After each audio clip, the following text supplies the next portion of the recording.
Hi hello welcome back to my YouTube channel. ഇന്നത്തെ recipe വളരെ പെട്ടെന്ന് തയ്യാറാക്കാൻ പറ്റിയൊരു അയിലക്കറിയാണ്, ഫിഷ് കറി.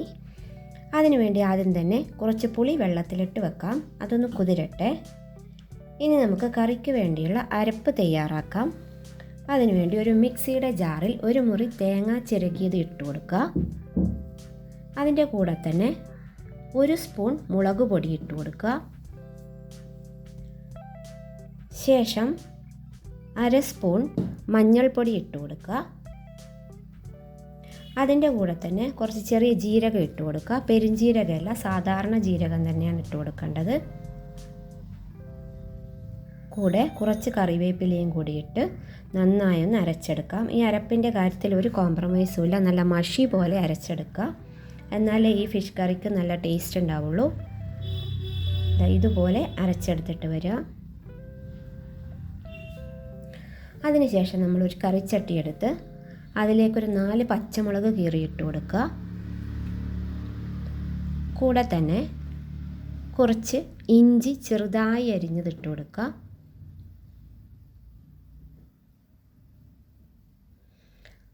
അതിൻ്റെ കൂടെ ഒരു തക്കാളി ചെറുതായിട്ട് കട്ട് ചെയ്തിട്ട് കൊടുക്കുക. കുറച്ച് മുളക് പൊടി, പിന്നെ കുറച്ച് മഞ്ഞൾപ്പൊടി ഇട്ട് കൊടുക്കുക.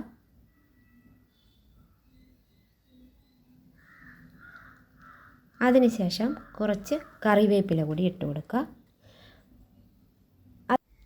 ശേഷം നമുക്ക് കൈവച്ച് തന്നെ ഇത് നന്നായി ഒന്ന് മിക്സ് ചെയ്തെടുക്കാം.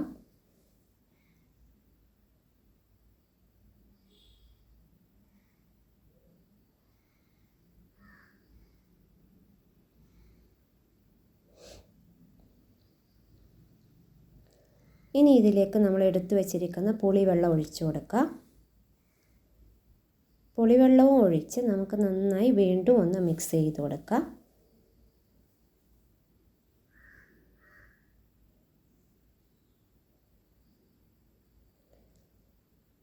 ഇനി നമുക്ക് അരച്ചു വച്ചിരിക്കുന്ന തേങ്ങ ആഡ് ചെയ്ത് കൊടുക്കുക.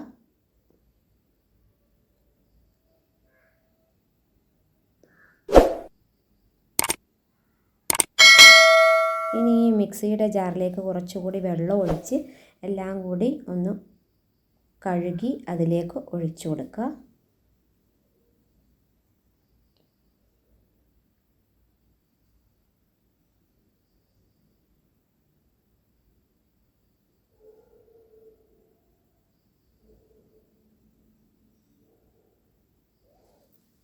ഇനി എല്ലാം കൂടി നമുക്കിതൊന്ന് മിക്സ് ചെയ്തെടുക്കാം.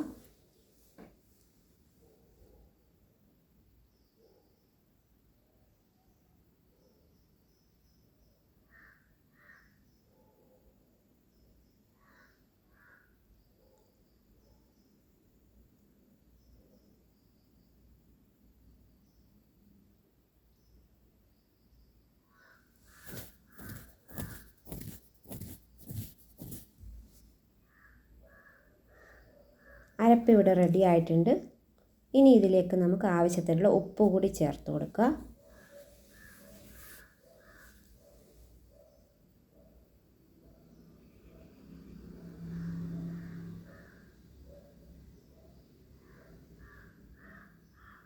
ഉപ്പും കൂടി ചേർത്ത് ഇതൊന്ന് നന്നായി മിക്സ് ചെയ്തതിന് ശേഷം ഇനി നമുക്ക് ഗ്യാസ് ഓണാക്കി നമുക്ക് ഇത് അടുപ്പിലേക്ക് വെക്കാം. ഇനി ഇതൊന്ന് നന്നായി തിളക്കട്ടെ.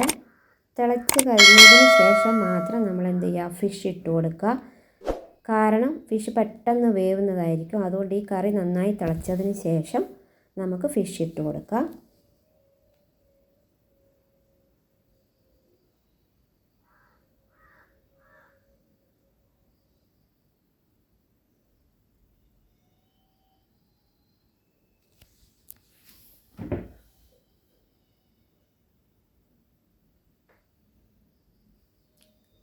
ഇത് തിളക്കാൻ തുടങ്ങിയിട്ടുണ്ട്. ഇനി നമുക്ക് ഇതിലേക്ക് അയില ഇട്ട് കൊടുക്കാം.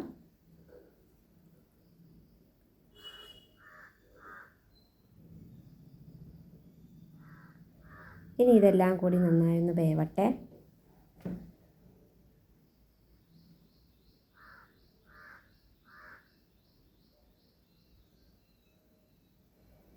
എല്ലാം നന്നായി തിളച്ചിട്ടുണ്ട്. ഇനി നമുക്ക് അവസാനമായി ഇതിലേക്ക് കുറച്ച് വെളിച്ചെണ്ണ ഒഴിച്ചു കൊടുക്കാം. അതിനുശേഷം കുറച്ച് കറിവേപ്പിലയും കൂടി ഇട്ട് അതൊന്ന് മിക്സ് ചെയ്ത് നമുക്ക് ഫ്ലെയിം ഓഫ് ചെയ്യാം. അങ്ങനെ ഇവിടെ നമ്മുടെ അയിലക്കറി തയ്യാറായിട്ടുണ്ട്.